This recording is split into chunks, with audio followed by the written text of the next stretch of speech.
बिस्मिल्लाहिर्रहमानिर्रहीम। अस्सलामु अलैकुम। मैथ्स फाउंडेशन के फिजिक्स के क्लास में आप सभी का स्वागत है। मैं इरफान आलम आपको पढ़ा रहा हूं क्लास 12 के फिजिक्स का चैप्टर नंबर 12 जिसका नाम है एटम। इस एटम का सेकंड टॉपिक जो कि कहलाता है formula based on Bohr's atomic model. इसमें मैंने आपको दो फॉर्मूला बता दिया है। एक फॉर्मूला था रेडियस ऑफ nth ऑर्बिट और दूसरा था speed of electron in nth orbit. आज हम आपको बताने वाले हैं energy of electron in nth orbit. तो आइए हम लोग शुरुआत करते हैं energy of electron in nth orbit से। मान लीजिए कि ये कोई एटम है और ये एटम का न्यूक्लियस है। आपको मालूम है कि एटम के न्यूक्लियस के अंदर प्रोटॉन एंड न्यूट्रॉन पाए जाते हैं। मतलब एटम के न्यूक्लियस में पॉजिटिव चार्ज और इलेक्ट्रिकली न्यूट्रल पार्टिकल पाया जाता है और इलेक्ट्रॉन इस न्यूक्लियस के चारों तरफ रिवॉल्व करते रहते हैं। इलेक्ट्रॉन न्यूक्लियस के चारों तरफ रिवॉल्व करते रहते हैं। तो किसी भी ऑर्बिट में इलेक्ट्रॉन के पास दो तरह की एनर्जी होती है। एक एनर्जी को कहा जाता है काइनेटिक एनर्जी और दूसरी एनर्जी को कहा जाता है पोटेंशियल एनर्जी। एक एनर्जी कहलाती है काइनेटिक एनर्जी और दूसरी एनर्जी कहलाती है पोटेंशियल एनर्जी। मान लिया जाए कि इलेक्ट्रॉन जिसका मास me है, इलेक्ट्रॉन जिसका मास me है, एक सर्कुलर पाथ पर मूव कर रही है और इस सर्कुलर पाथ का रेडियस rn है और ये इलेक्ट्रॉन की स्पीड vn है और ये इलेक्ट्रॉन nth ऑर्बिट में रिवॉल्व कर रहा है। तो चूंकि इलेक्ट्रॉन के पास मोशन है, मोशन के कारण जो एनर्जी होगी इस एनर्जी को कहा जाता है kinetic energy. The energy of electron due to its motion in nth energy orbit is called kinetic energy. तो मैंने लिखा है electron in an orbit has two types of energy. The first is kinetic energy. The energy of an electron due to its revolution around the nucleus is called its kinetic energy. Kinetic energy का formula होता है half mv square. मतलब electron जिसका मास me है, nth orbit में इसकी speed vn है, तो इसकी काइनेटिक एनर्जी हो जाएगी हाफ me vn स्क्वायर। तो इस काइनेटिक एनर्जी के लिए क्या फॉर्मूला होगा वो जान लें। अगर कोई पार्टिकल किसी सर्कुलर पाथ पर मूव करता है तो उस पार्टिकल को सर्कुलर पाथ पर मूव करने के लिए सेंटर की तरफ एक फोर्स चाहिए जिस फोर्स का नाम है सेंट्रीपिटल फोर्स। देखेंगे आप इलेक्ट्रॉन का मास me है, nth ऑर्बिट का रेडियस rn है और स्पीड इलेक्ट्रॉन की ये vn है। तो ऑब्वियस है कि इलेक्ट्रॉन को सेंटर की तरफ एक फोर्स की जरूरत होगी जिस फोर्स का नाम है सेंट्रीपिटल फोर्स और ये फोर्स होगा me vn square by rn। जब इलेक्ट्रॉन सर्कुलर पाथ पर मूव कर रहा होगा तो सर्कुलर पाथ पर मूव करने के लिए इलेक्ट्रॉन को सेंटर की तरफ सेंट्रीपिटल फोर्स चाहिए जो कि me vn square by rn है। अब ये सवाल पैदा होता है कि इस इलेक्ट्रॉन को यह फोर्स कहां से मिलेगा। तो इलेक्ट्रॉन के पास नेगेटिव चार्ज है और न्यूक्लियस के पास पॉजिटिव चार्ज है। इस नेगेटिव एंड पॉजिटिव चार्ज के बीच में अट्रैक्शन होता है जिसे इलेक्ट्रोस्टैटिक अट्रैक्शन कहा जाता है। यही इलेक्ट्रोस्टैटिक अट्रैक्शन इस इलेक्ट्रॉन को इस सर्कुलर पाथ पर रिवॉल्व करने के लिए सेंट्रीपिटल फोर्स प्रोवाइड करता है। ये इलेक्ट्रोस्टैटिक इंडक्शन आपने पढ़ा होगा कूलम्ब्स के लॉ में। इसका वैल्यू होता है 1/4 pi epsilon not Q1 Q2 by R square. तो आप देखेंगे 1/4 पाई एप्सिलॉन नॉट को हम लोग K से लिखते हैं। 1/4 pi epsilon not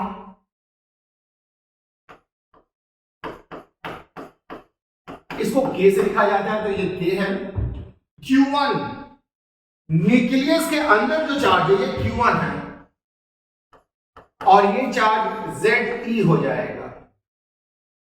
E charge on one proton और Z एटॉमिक नंबर, मतलब नंबर ऑफ प्रोटॉन्स। अगर न्यूक्लियस में 2 प्रोटॉन्स होंगे तो चार्ज 2 ही हो जाएगा, 5 प्रोटॉन्स होंगे तो चार्ज 5 ही हो जाएगा। चूंकि एटॉमिक नंबर Z है इसलिए न्यूक्लियस के अंदर पॉजिटिव चार्ज Ze हो जाएगा। ये इलेक्ट्रॉन है और इलेक्ट्रॉन के चार्ज को E से लिखा जाता है, तो Q1 का जो वैल्यू होगा, Q2 का जो वैल्यू होगा वो E हो जाएगा। तो K Q1 Q2 फोर्स का जो फॉर्मूला होता है,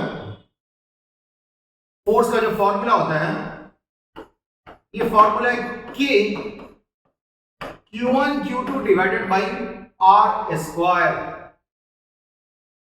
K Q1 Q2 फिर से देख लें, ये जो फोर्स का फॉर्मूला होगा F is equal to K Q1 into Q2 divided by R square. K Q1 का वैल्यू है Ze और Q2 का वैल्यू है E और दोनों के बीच का डिस्टेंस है Rn, तो ये हो जाएगा K Ze square by Rn। इसका मतलब ये हुआ कि इस न्यूक्लियस और इलेक्ट्रॉन के बीच में इतना फोर्स ऑफ अट्रैक्शन काम कर रहा है और यही force of attraction centripetal force देता है। तो मैंने लिख दिया MEVN square by Rn K Ze square by Rn। अब हम लोग देखेंगे कि लेफ्ट साइड में Rn है और राइट साइड में Rn स्क्वायर, यहां Rn और एक Rn स्क्वायर, तो एक Rn को कैंसिल कर देगा, तो लेफ्ट साइड में बच जाएगा MEVN square K Ze square और एक Rn यहां बचा रह जाएगा, ये Rn हो गया।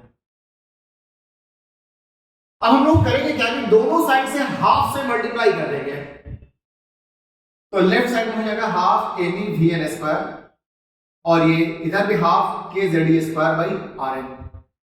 यही हाफ MEVN स्क्वायर ये काइनेटिक एनर्जी ऑफ इलेक्ट्रॉन कहलाता है, तो काइनेटिक एनर्जी ऑफ इलेक्ट्रॉन हो जाएगा 1/2 into K Ze square by Rn। ये आपको काइनेटिक एनर्जी का formula.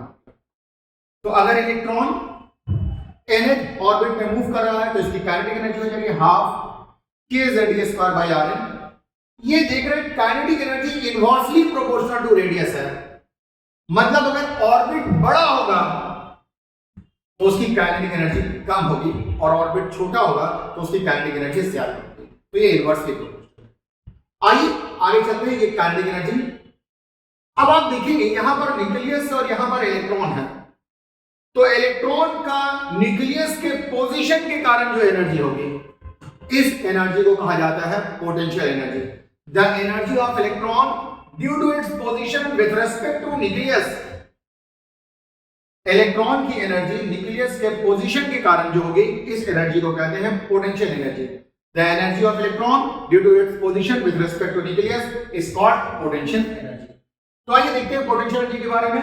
The energy of electron due to its position from the nucleus is called its potential energy. आइए, आपने पोटेंशियल एनर्जी का formula पढ़ा है। सपोज कीजिए कि यहां पर एक चार्ज है Q1 और यहां पर एक चार्ज है Q2 और इन दोनों के बीच का डिस्टेंस है R। तो दोनों चार्ज के कारण एक एनर्जी पाई जाएगी जिस एनर्जी का नाम है इलेक्ट्रिक पोटेंशियल एनर्जी।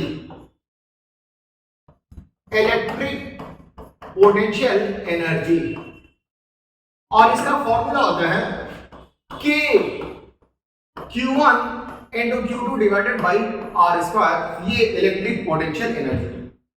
तो आप देखेंगे इलेक्ट्रिक पोटेंशियल एनर्जी का फॉर्मूला 1/4 Q1 मतलब चार्ज इन न्यूक्लियस और न्यूक्लियस के अंदर जो चार्ज है वो Ze है। उसके बाद माइनस K2 का मतलब चार्ज और इलेक्ट्रॉन का चार्ज माइनस Ne है। 1/4 को K से लिखा जाता है, तो इसे हम लिख सकते हैं K Ze square by Rn। तो ये वाली जो एनर्जी हो जाएगी ये पोटेंशियल एनर्जी हो जाएगी। तो अभी आपने देखा कि इलेक्ट्रॉन की काइनेटिक एनर्जी जो है वो 1/2 K ZD square by Rn है, लेकिन पोटेंशियल एनर्जी जो है वो माइनस के ZD बाई Rn है। अब आप इन दोनों एनर्जी का सम कर दें, इसी एनर्जी को कहा जाता है mechanical energy. Kinetic energy plus electric potential energy, इन दोनों का सम कहलाएगा टोटल एनर्जी। काइनेटिक एनर्जी का वैल्यू हाफ के ZD स्क्वायर बाई Rn मैंने पुट कर दिया। पोटेंशियल एनर्जी का वैल्यू वो माइनस के ZD स्क्वायर बाई Rn। दोनों में आप देखेंगे k ZD square by Rn common है, मतलब फर्स्ट वाले टर्म में भी के ZD स्क्वायर बाई Rn है और सेकंड वाले में भी है के ZD स्क्वायर बाई Rn, तो इसको बाहर निकालना है। तो इस टर्म से के ZD स्क्वायर Rn बाहर निकालेंगे तो 1/2 बच जाएगा, और यहां से के ZD स्क्वायर बाई Rn निकालेंगे तो 1 बच जाएगा। तो 1/2 -1 ये आपको हो जाएगा -1/2 K ZD square by Rn। ये है आपको expression for total energy of electron in nth orbit. अगर कोई इलेक्ट्रॉन nth ऑर्बिट में मूव कर रहा है तो -1/2 K ZD square by Rn होगा। तो तीन तरह की एनर्जी होगी। पहला है पोटेंशियल एनर्जी, जो कि K ZD square by Rn with negative sign है। काइनेटिक एनर्जी हाफ के ZD स्क्वायर बाई Rn, और अगर टोटल एनर्जी की बात करें तो -1/2 K ZD square by Rn। Total energy का जो साइन आ रहा है वो नेगेटिव है, इसका मतलब ये हुआ कि इलेक्ट्रॉन की टोटल एनर्जी हमेशा नेगेटिव। अगर इलेक्ट्रॉन किसी ऑर्बिट में रिवॉल्व कर रहा है तो उस समय इलेक्ट्रॉन की जो टोटल एनर्जी होगी वो आपको नेगेटिव होगी। आइए, तो ये एक्सप्रेशन हो गया टोटल एनर्जी ऑफ इलेक्ट्रॉन, याद रहेगा हाफ के ZD स्क्वायर बाई Rn, और ये हो जाएगा हाफ के ZD स्क्वायर बाई Rn और K ZD square by Rn with negative sign. आइए आगे देखते हैं। तो पहला नोट, काइनेटिक एनर्जी हाफ के ZD square by Rn, potential energy है माइनस के ZD square by Rn, total energy है -1/2 K ZD square by Rn। अगर इन सभी को कैलकुलेट करेंगे तो आपको पता चलेगा कि टोटल एनर्जी ये पोटेंशियल एनर्जी का 1/2 हो जाएगा। टोटल एनर्जी ये पोटेंशियल एनर्जी का 1/2 होता है, नेगेटिव साइन नहीं होगा। Total energy is equal to half the potential energy. Potential energy जो भी होगी उसका हाफ हो जाएगा टोटल एनर्जी। काइनेटिक एनर्जी ये आपको टोटल एनर्जी का नेगेटिव होता है। जो काइनेटिक एनर्जी होगी, अगर आप नेगेटिव साइन ले लेंगे टोटल एनर्जी का तो काइनेटिक एनर्जी मिल जाएगी। उसके बाद टोटल एनर्जी ये हाफ इंटू पोटेंशियल एनर्जी है, जो कि मैंने आपको ऊपर बता दिया।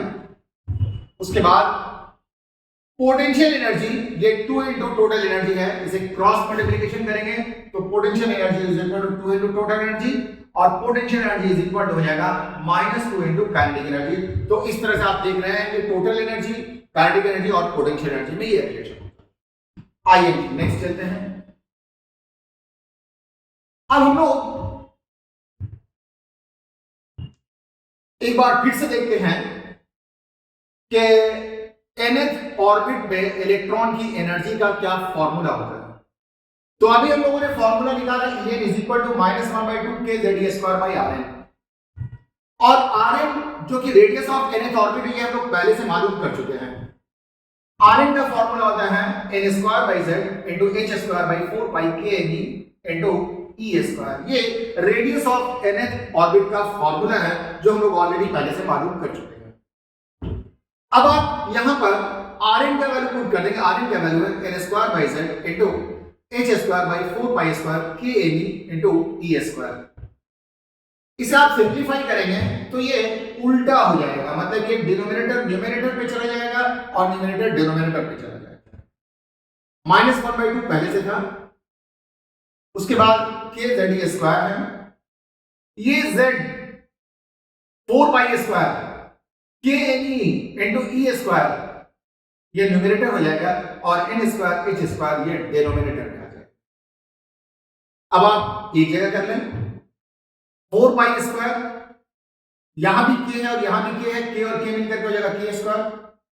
4 पाई स्क्वायर 2 से ये कैंसिल हो जाएगा, 2 2 जा 4, तो आपको बच जाएगा 2 पाई स्क्वायर। यहां पर k और यहां पर k है तो k और k मिलकर के हो जाएगा k स्क्वायर। यहां n है और n इधर नहीं है तो ये n ई स्क्वायर और ई का पावर यहां भी स्क्वायर है, यहां 4 लिखा गया बाय मिस्टेक, ये ई स्क्वायर, तो ई स्क्वायर और ई स्क्वायर मिलकर के हो जाएगा ई का पावर 4। उसके बाद h है, ये h स्क्वायर, ये z square by n square. तो ये टोटल एनर्जी का ये भी फॉर्मूला होता है।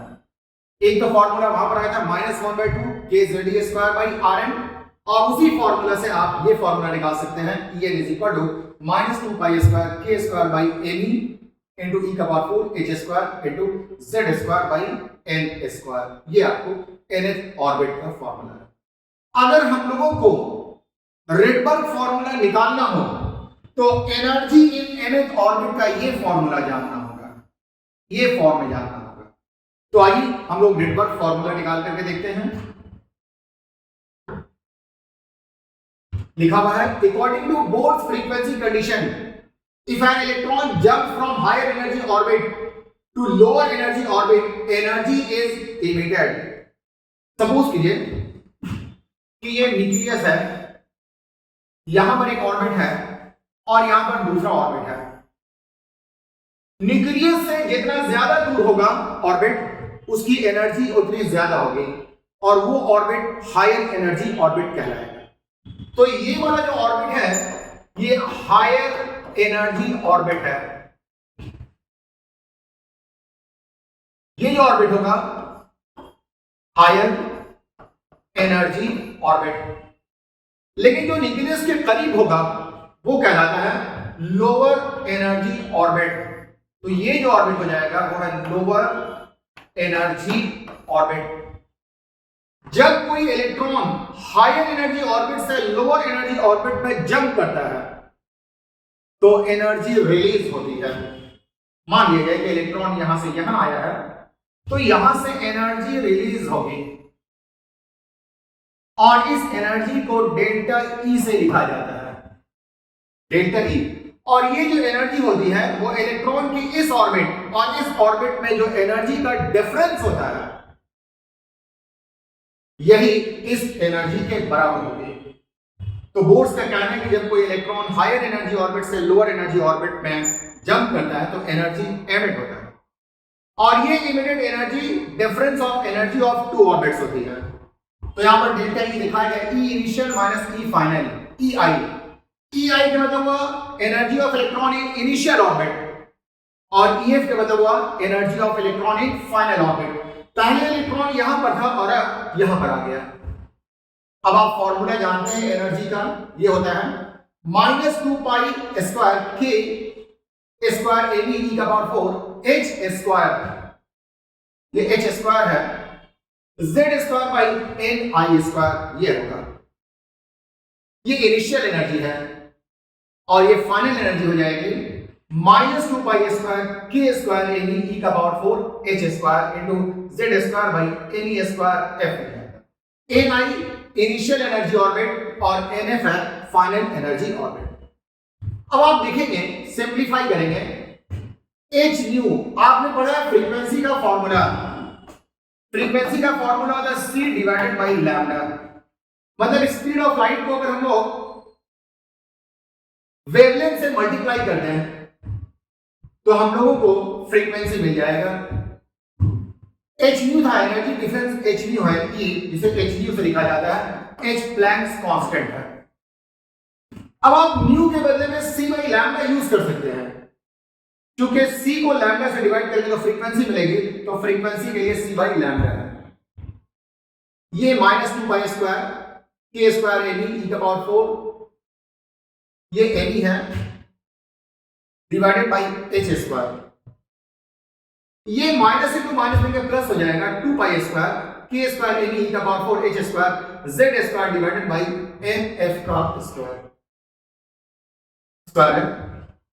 अब आप देखेंगे कुछ कॉमन है, 2 pi square k square A B का power 4 h square, 2 pi square k square A B का पावर 4 h स्क्वायर, ये कॉमन है तो इसको आप बाहर निकाल लें। ये h c बाई लैम्डा ऐसे छोड़ दिया, 2 pi square k square A B का पावर 4 h स्क्वायर, ये h स्क्वायर है, z स्क्वायर ब्रैकेट में रहेगा n बाई nf का स्क्वायर और n बाई ni का स्क्वायर। चूंकि ni के साथ निगेटिव है तो यहां पर निगेटिव आ गया, इसके साथ पॉजिटिव है तो ये पॉजिटिव आ गया। अब हम लोग एक c को लेफ्ट साइड में ला दें, तो जब ये h लेफ्ट साइड में आ जाएगा तो इसे इससे मल्टीप्लाई करेगा तो ch क्यूब हो जाएगा, ये ch क्यूब। बाकी तो वैसे ही रह जाएगा 2 pi square k square ab e का पावर 4 z स्क्वायर 1 बाई nf square minus ni square. ये जो आप देख रहे हैं ये पोर्शन ये कांस्टेंट होता है और इस कांस्टेंट को r से लिखा जाता है और ये कांस्टेंट रेडबर्ग कांस्टेंट कहलाता है। तो 1 बाई लैम्डा इसे वेव नंबर कहा जाता है, ये इनवर्स ऑफ वेवलेंथ है, ये वेव नंबर कहलाएगा। और वेव नंबर का फॉर्मूला, वेव नंबर को न्यू बार से लिखा जाता है। 1 बाई लैम्डा, 1 बाई लैम्डा ये वेव नंबर कहलाता है और इसे न्यू बार से लिखा जाता है। तो 1 बाई लैम्डा के लिए न्यू बार लिख दिया है, r z स्क्वायर 1 बाई nf स्क्वायर माइनस 1 बाई ni स्क्वायर। अब आप देखेंगे 1 बाई लैम्डा के लिए न्यू बार लिखा और इसे वेव नंबर कहा जाता है और 2 pi square k square ab का पावर 4 ch क्यूब था, ये r के बराबर है a constant known as Rydberg constant. इसी कांस्टेंट का नाम है रेडबर्ग कांस्टेंट और इसका वैल्यू होता है 1.097 into 10⁷ मीटर पर सेकेंड। अगर आप 1 बाई r का वैल्यू निकालेंगे तो 1 बाई r का वैल्यू होता है 912 एंगस्ट्रॉम। अगर आपने हाइड्रोजन एटम लिया है तो हाइड्रोजन एटम में z का वैल्यू होता है 1, तो nu bar is equal to r 1 बाई nf स्क्वायर माइनस 1 बाई ni स्क्वायर। इस फॉर्मूला को कहा जाता है Rydberg formula. This formula is known as Rydberg formula. तो दो फॉर्मूला आपने देख लिया, एक energy of electron in nth orbit देख लिया और उसके बाद रेडबर्ग फॉर्मूला देख लिया। तो आज के लिए इतना ही है, बाकी बात हम आपको अगली क्लास में बताएंगे। तब तक के लिए थैंक यू।